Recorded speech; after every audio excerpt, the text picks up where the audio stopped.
Hello friends, how are you? We're going to do the wrap up for January a little bit different than usual. My Books on a Beat wrap ups have been very hit and miss. I know, I said I would be more consistent this year. I tried to be, but then shit happened last week and I wasn't in a filming mood, so I just was in my feels for the full weekend and just chilled with my best friend for his birthday weekend. So yeah, you're gonna get a normal monthly wrap up from me this month, and the next month is gonna be back on track with the Books on a Beat, hopefully. Fingers crossed. We do try. And then, okay, so the month of January was a very good month reading wise, and I shall tell you for why. Because I think I had one 3.5 star, 2 4 stars, and the rest were 5. No, I'm lying to you. I had 2 3.5 stars, 2 4 stars, and the rest of the month were 5 stars. So in the month of Janvier, I read a total of 16 books. I DNF'd none, which is a marvelous. And then I read a total of 6,608 pages. The hours listened to it was 90 hours. Audiobooks were my friend last month. And I finished a series because I read the last book in the Dark Shade of Magic trilogy. So, first I'm going to hit you with my 3.5 stars, which I know is still good. I need to remind myself that it's still a decent rating, but I had just a few issues with one of the books. So, first up we have The Hollow Places, and this was Katie's pick for the 12 book 12 prompts challenge, and I did enjoy this. However, it did take a while to get into it, and to say that it was called The Hollow Places, we didn't spend much time in the Hollow Places. It was very eerie. It is. I would read more from T. Kingfisher. I would. I seen Nettle and Bone going around. It's supposed to be really good, and I'm excited to try and read some more from the author.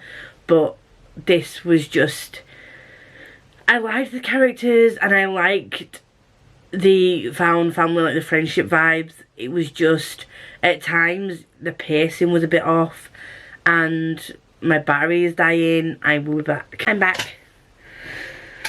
So yeah, for this one, it was just, I'm going to put a spoiler here just in case you feel that this is spoilers, but without saying too much, it was just, we spent a lot of time thinking about the Hollow Places, but we just wasn't there that much. So it was like the fear of what happened when they were there, if that makes sense.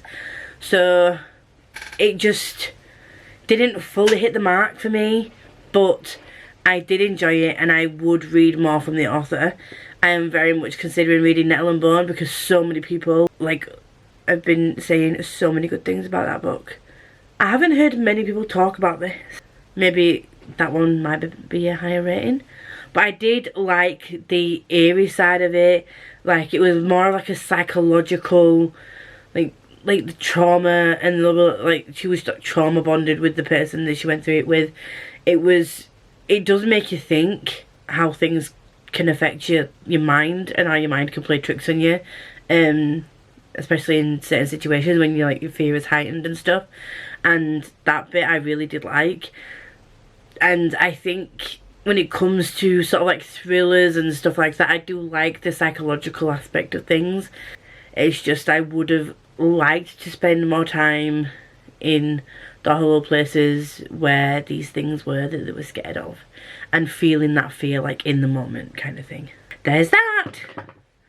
So, read between the lines, another 3.5 stars. I did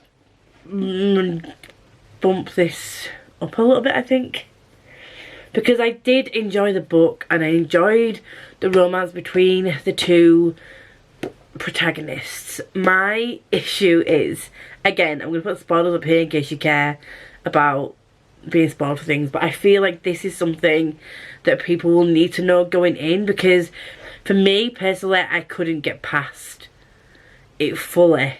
I just want to warn people going in, okay? So, spoiler.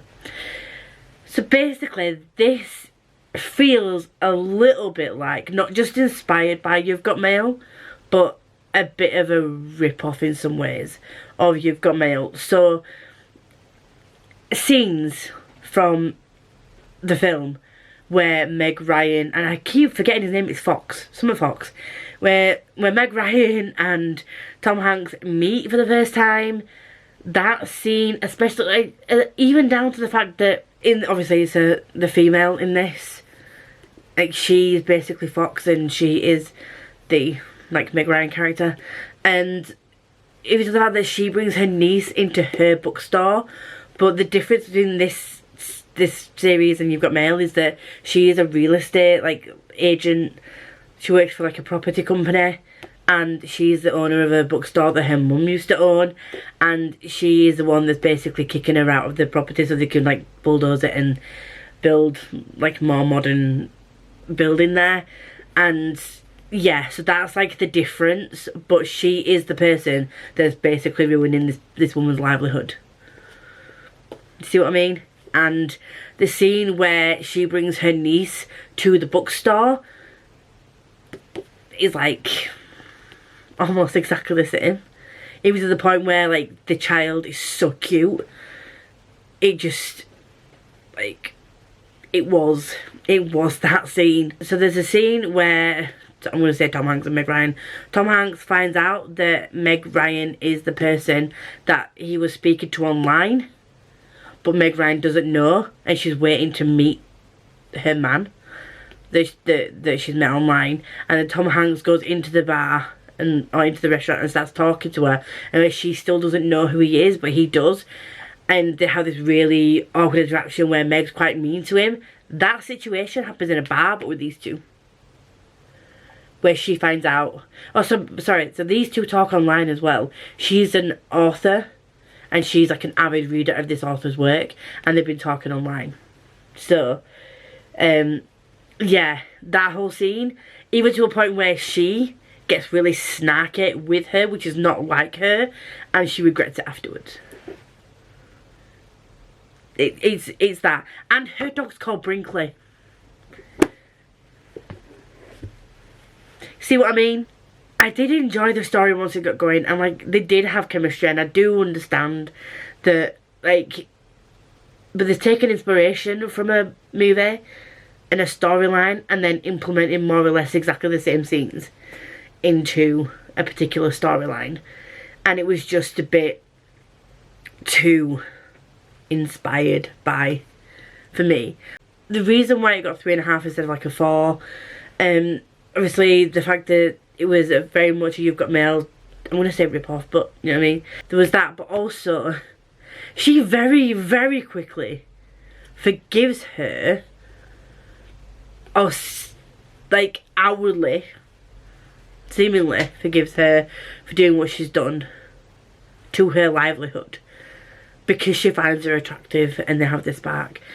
And I don't know, because I've never been in that situation, I just feel like that happened quite quickly. She did linger and have some, like, resentment, and they sort of had a discussion a bit later on, but it just felt like it was a bit too quick to forgive and seemingly forget.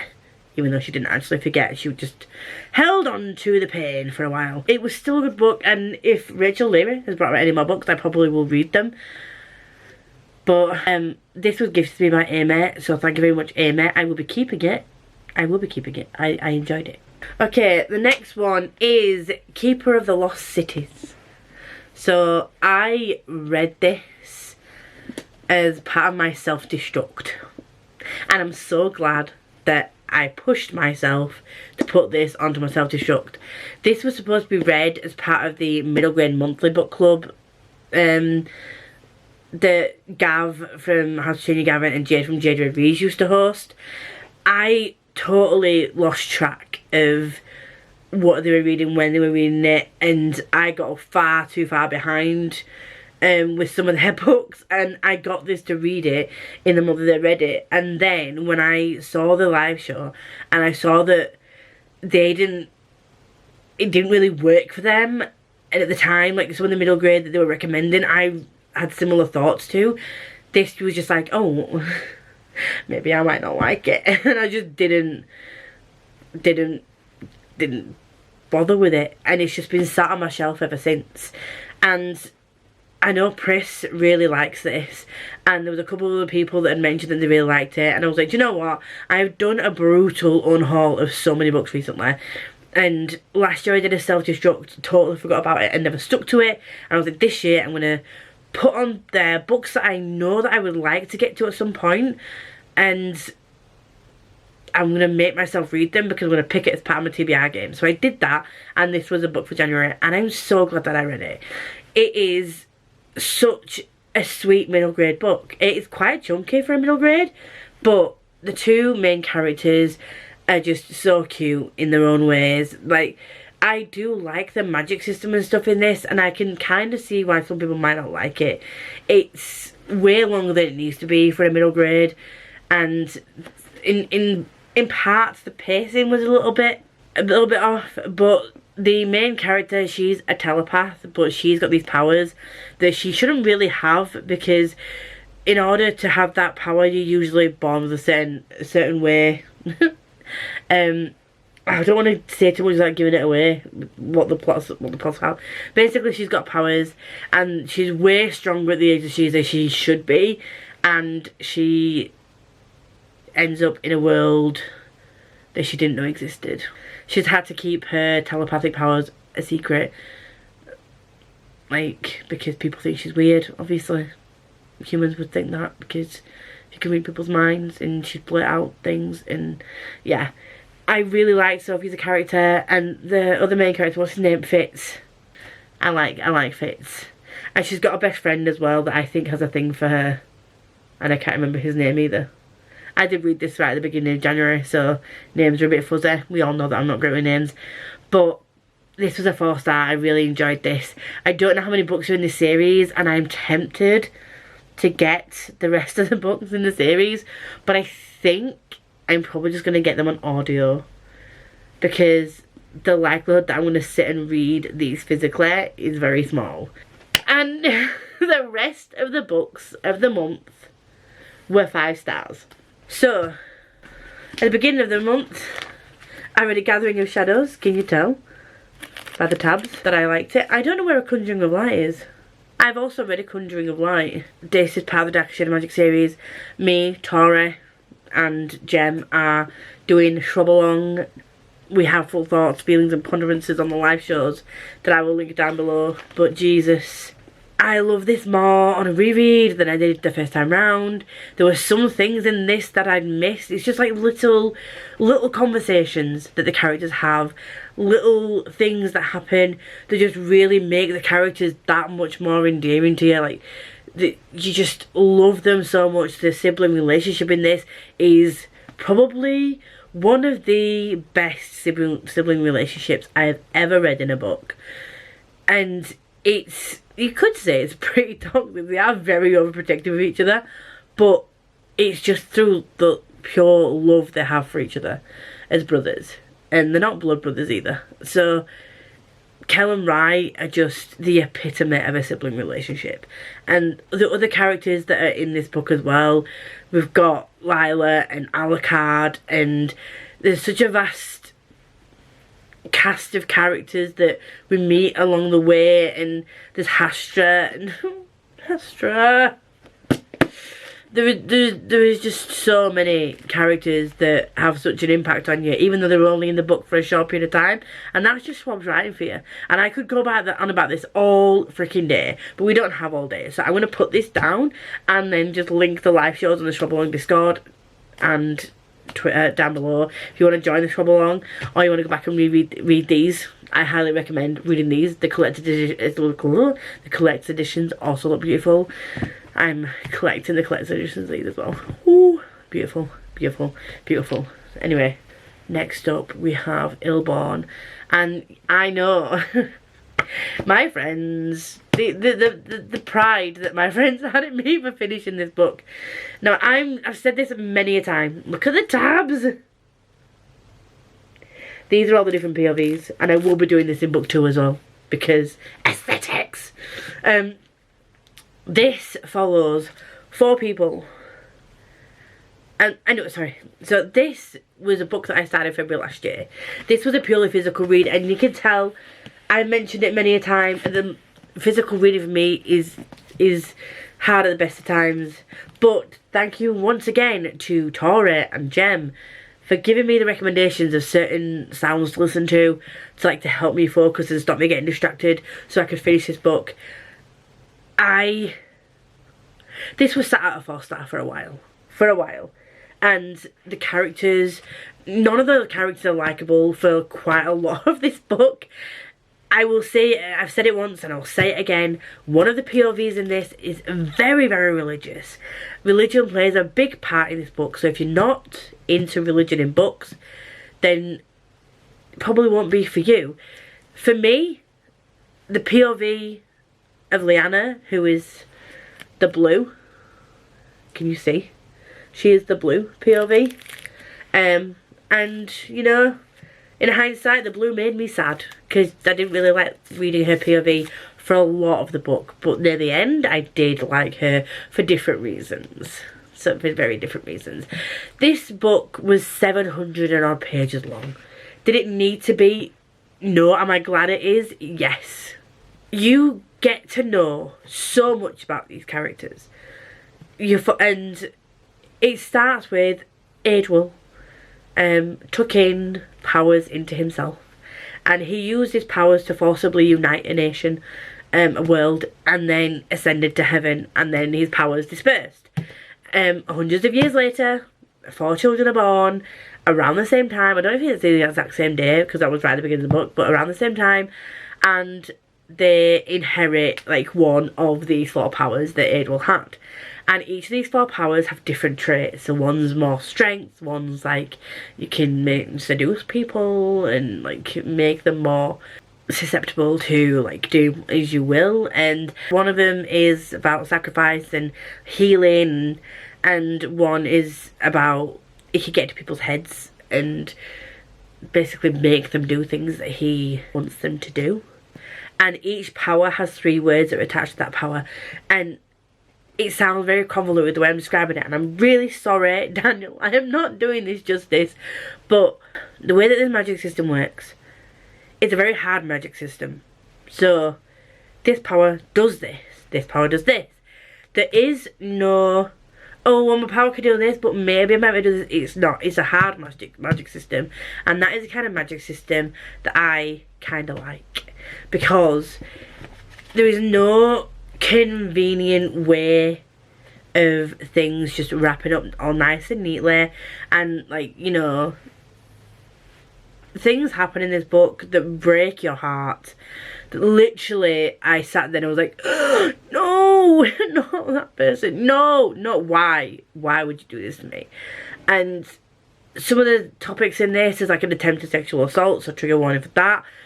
And it's just, it's very, I think the reason why this was a 5-star for me as well is because there is a plot, there is an overarching plot, and you will see that the plot is woven through the book just so expertly, so well done, but it's also very character driven, and you really get to know these characters. There are certain things that these characters do that you know inherently are not good, but you could kind of understand where they're coming from with these behaviours that they've decided to like act out. Like Alanna, for instance, her power is like, basically it's like seduction. It's manipulating people with her beauty, but in a way that like she just looks at them and bats her eyelids, and then they can do what she wants. But it serves a purpose for her because she's a female. Her mother was a working girl, and she's treated like a working girl's daughter, and with a total lack of respect. So she's basically turned the tables. How the turntables? She's turned the tables on these men that leer at her and think they can have their way with her and do what they want. And she's like, well, no, I'm going to make you think that you can have what you want. For you I'm gonna get you to do something for me, and then, you know, I'll be safe. Do you know what I mean? So she's not a good person. I will say that she's not a good person. But can you understand why she does what she does? Yes. And that for me is a very conflicted emotion, because I think I'm an inherently good person, but I would not be above doing what she does. It's just, there's like moral dilemma. It's so good. And then there's a character that's been beaten on his whole life, and like he's been put down, and he was basically excommunicated, like exiled from his tribe.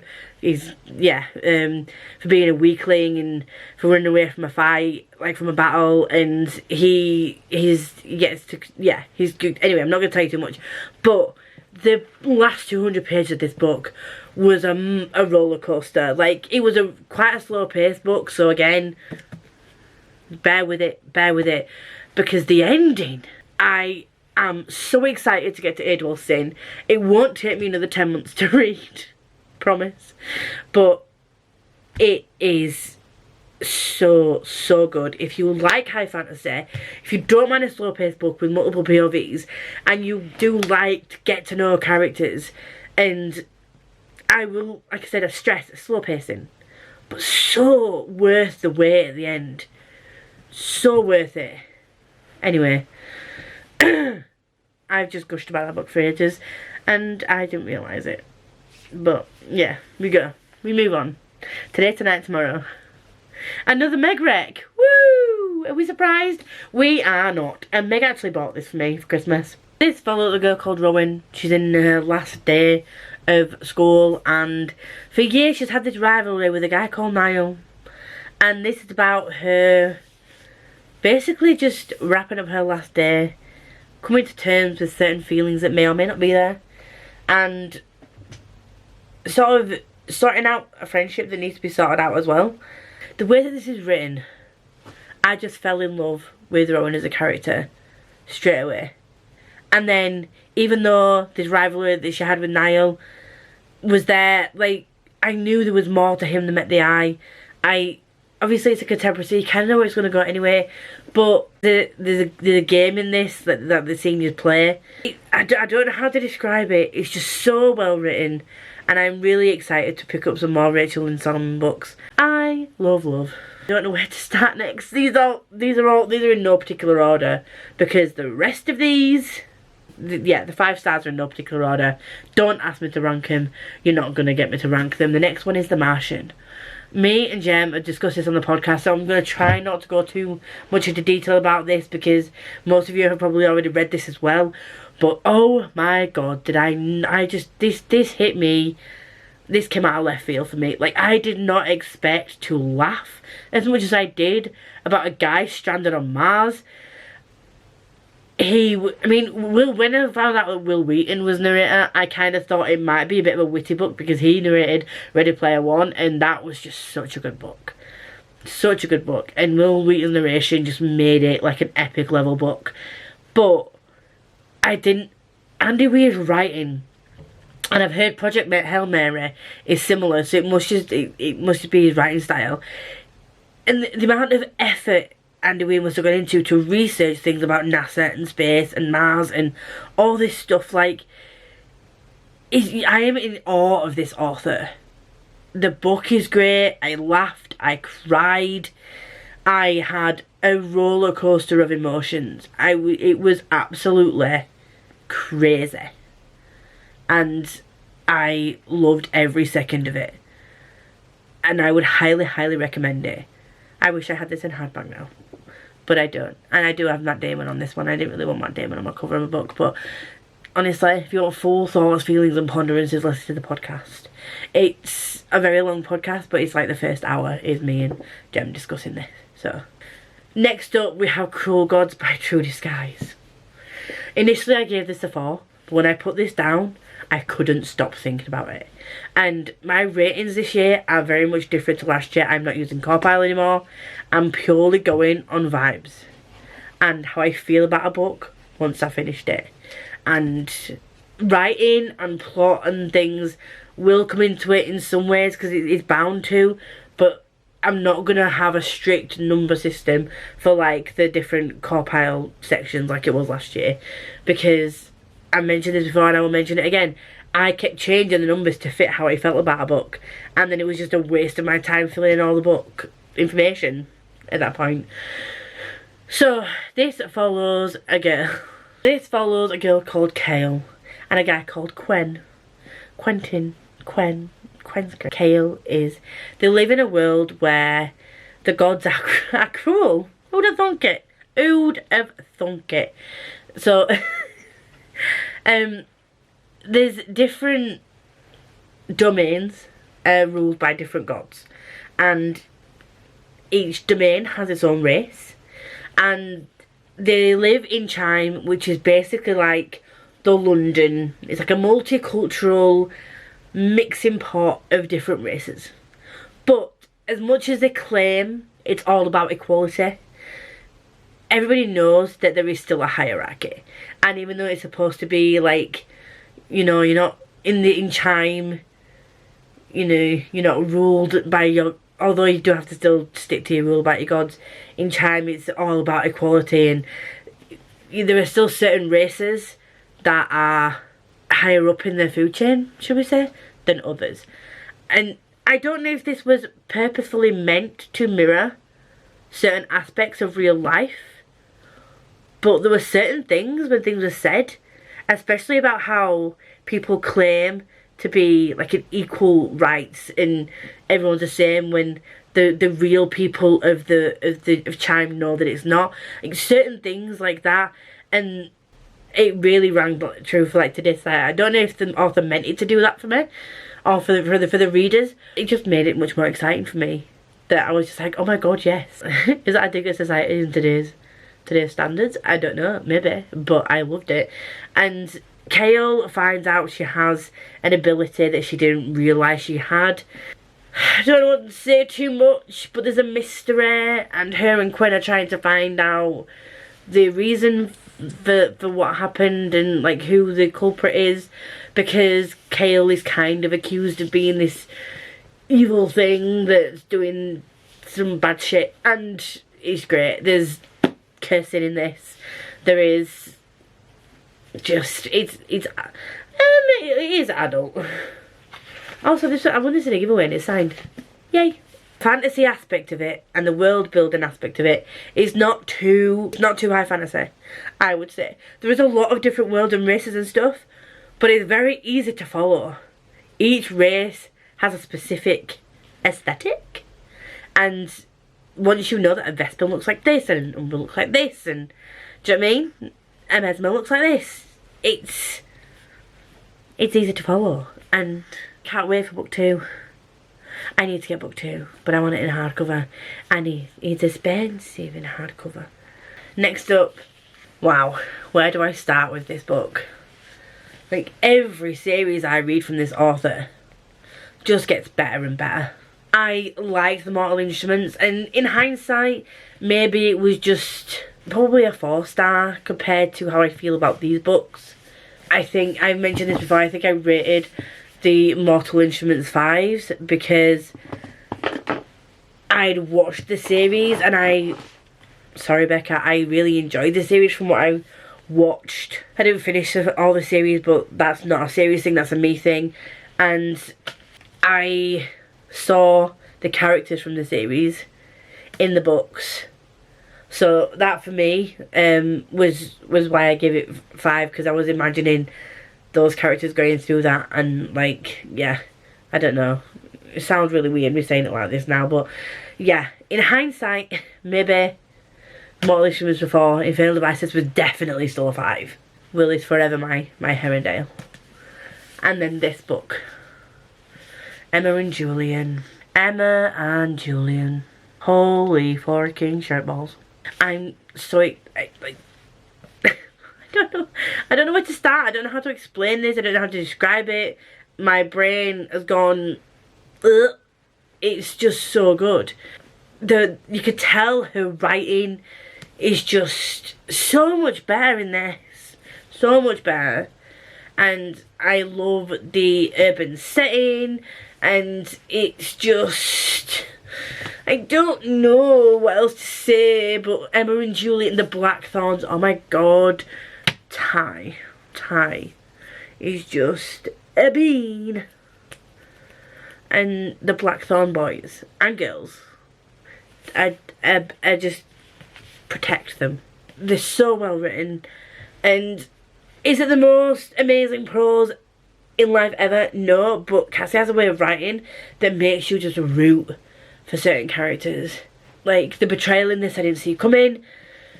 There's a mystery that's still outstanding. There's certain things I don't know about a certain person, and I'm just like, what could be the thing? And I need book 2. And I will be reading book 2 next week, I think. So that's going to be fun for me and my brain. Not. The next is The Exile. And I'll give you a couple of seconds to figure out what I rated this. By Ryan Cahill. Go. You're right, 5 stars. You're right, 5 stars. This is a novella, and it follows a character that we meet in Darkness of Light. And I don't know how he does it. I honestly do not know how he does it in such a small book. But he gripped me. He gripped me, got me in a chokehold and kept me there. So, that sounded really wrong. I'm sorry, Ryan. But I need to read A Warm Ruin ASAP. But it's over 1,000 pages, and I need the audiobook for that. I'm sorry, I need it. I'm just going to have to wait till May to read it. I think the audiobook's out in May. As much as I love Ryan's books, I can't read that physically. And for one, it's going to hurt my arm. But for two, I need the audiobook. Plus the audiobooks, top tier narrator there, just so good, so good. Next up we have Touch of Light by Tiago Abdallah. This has been on my radar since it came out, and I kept telling myself I'm going to read it, I'm going to read it, I'm going to read it. Did I read it? No, but I have now. It was a Spiffbo book, so was Cruel Gods. They're both Spiffbo finalists, and Jesus Christ, I can see why this is.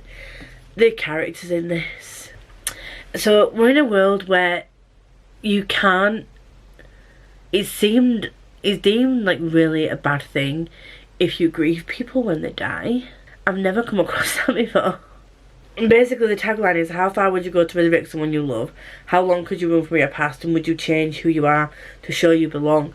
So that is like 3 different taglines for 3 different POVs, and I have no idea where this story is going to go, but it broke my heart reading parts of this book.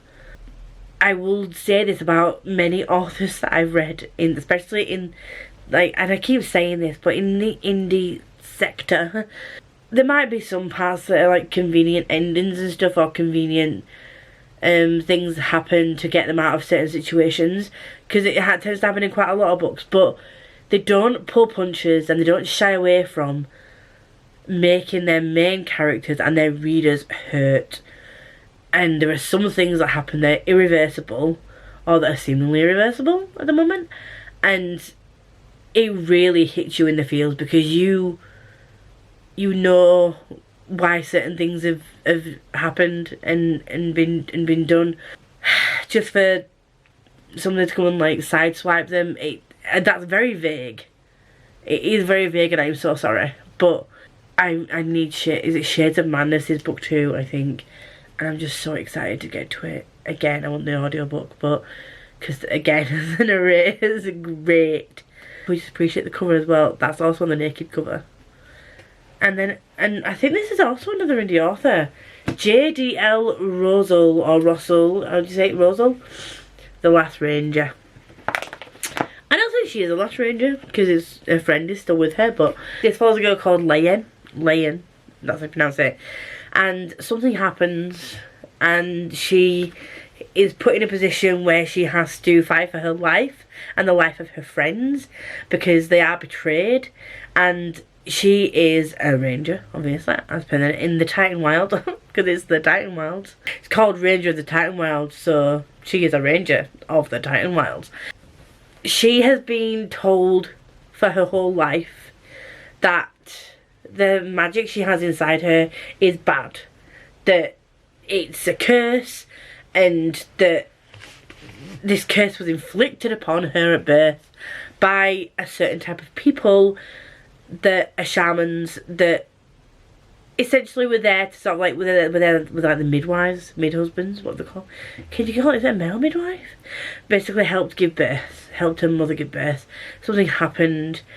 People have mentioned that Leyen is not a likeable character and that her actions annoyed them. I will put a spoiler thing up because people might class it as spoilers.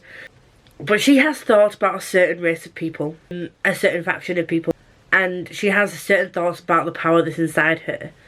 Because she has been consistently told, from a very young age, that this is bad. These people are bad, they've cursed her, they did something bad when she was younger, which meant that she was left without her mother, and that her father's drilled it into her head that this is what it is. Like, this is bad. These people are bad. This magic you've got is a curse. Don't ever use it. So she closed herself off to her magic. She hates these people because she thinks that they killed her mum. Her actions and her thoughts and her feelings, and she is quite young. So you can, as much as it is frustrating to hear her be so outwardly hateful towards a people that she's never actually met anybody from and like had a discussion with, it's just how she's been raised. If I was in her position, you can't say that you wouldn't feel the same. Like, at times I wanted to hug her and tell her that everything's gonna be okay, that she'll get through it. But at other times I wanted to slap her and be like, are you serious? Just stop and think about what you're saying for like 2 seconds and realise that you were judging a people that you've never actually spoken to. So as much as it was uncomfortable to read her say things about a certain type of people that she's never met before, in her brain you could understand why in her brain she thought that was right, that she was right, that her dad was right and that everyone else was wrong because they're bad people, they killed her mum. Do you know what I mean? I can't wait for book 2. I'm excited to see where the next book takes us. I went in here to add an extra clip because I was about to finish filming and I realised there was one book I read that I didn't tell you about, and I think it's called not exactly what I had in mind. It was a NetGalley book that I just decided to read because I could get it on audio from Scribd, and it was a NetGalley one that I needed to read. Now this got 4 stars. This was just such a good book. It didn't give me 5-star vibes and I can't explain why. So this is a contemporary, but it's different. I don't want to say too much because I really don't want to spoil anything for you. These two housemaids sleep together. The girl, I can't remember her name, what is it, Helena? Or is that not Helena? I can't remember.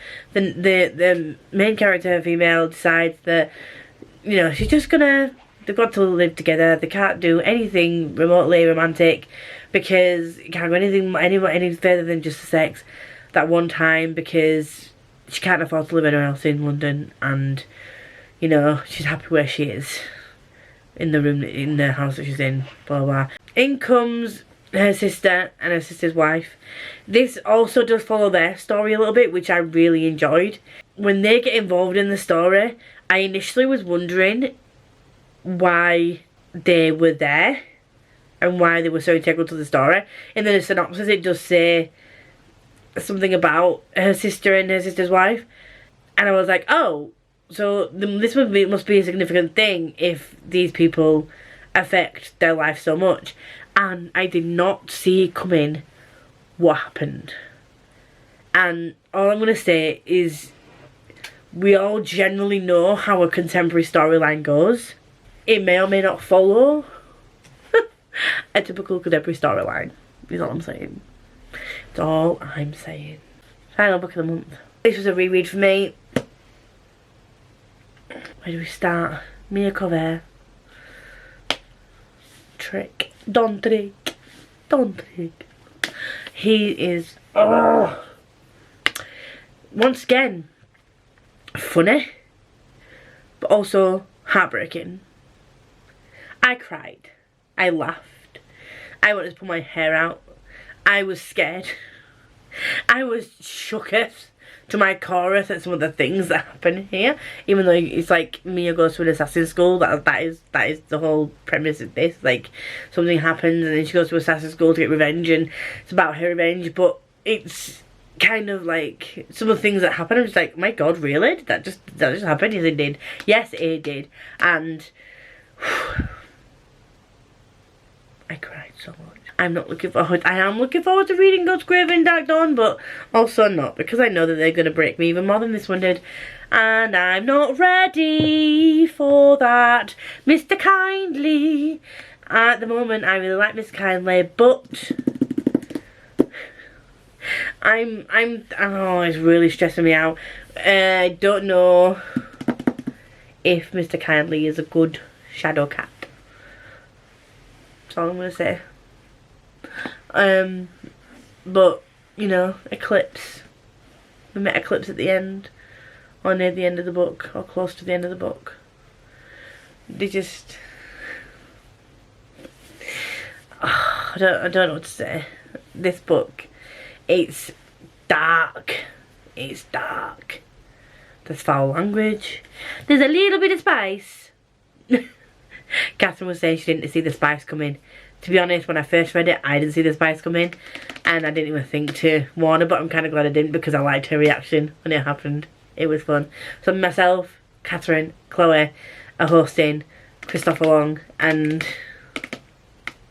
yeah, this is my second time reading this, and it was Catherine's first, and it was just so good to hear her thoughts. I'm so glad that she's enjoying it so far, and let's hope that we can soldier on together and get the rest of these read without me having a total breakdown.